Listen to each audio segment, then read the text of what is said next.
Our good may be willing, but our flesh can be weak. Romans 7:18. For I have the desire to do what is good, but I cannot carry it out. Like you and your spouse, Sarah and I are committed to practicing the principle of goodwill in our marriage. No matter what happens, we will look for goodwill in each other, and we intend to do good toward each other every way we can, as often as we can. But our intentions are one thing, reality is another. Intending to show goodwill does not guarantee good choices.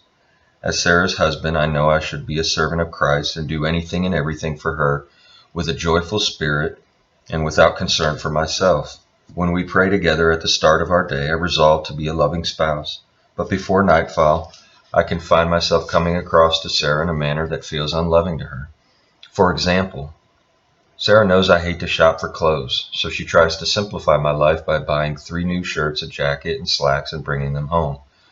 But when she asks me to take a few minutes to try them on and decide which items I like, I get irritated. After all, I'm busy writing about love and respect. I do not have time for this.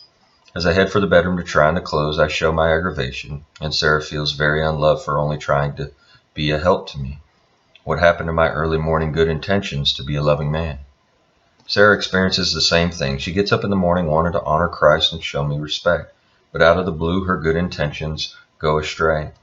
In my typically preoccupied state, I do not seem to be aware of how our daughter Joy is bearing the brunt of helping several people she knows who have made very bad choices. Stung by my denseness, Sarah succumbs to overstating her concerns in a rather disrespectful way. Why don't you say something? Ask her if you can help. What if she died? How would you feel about not talking to her about this heavy burden when you've had the chance? After laying a guilt trip on me, Sarah assumes wallowing in guilt of her own because of her outburst. She has allowed her anger to belie the goodwill and respect she felt for me at the start of the day.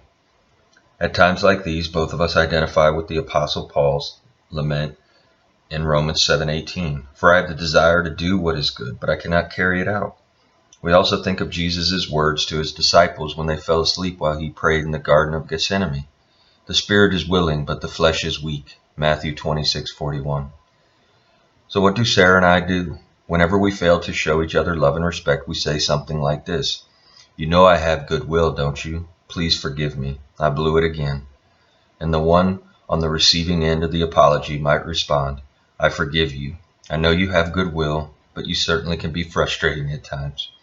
Because Sarah and I know the road to the crazy cycle can be paved with good intentions, we remind each other of our desire to show goodwill.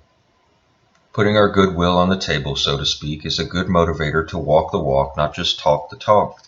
We never use our good intentions as an excuse to make light of bad actions. We confess our sin and trust Christ to empower our good intentions and turn them into good actions, into love and respect. Thank God for his clear instructions in Romans 7 about how to deal with failing to fulfill good intentions. Ask him for the wisdom to do marriage his way, always communicating goodwill toward each other, always being willing to seek forgiveness when falling short. Don't allow pride to put you on the crazy cycle. Take time separately to list ways you see your good intentions going awry on occasion. Exchange lists and talk about how to help each other fulfill good intentions.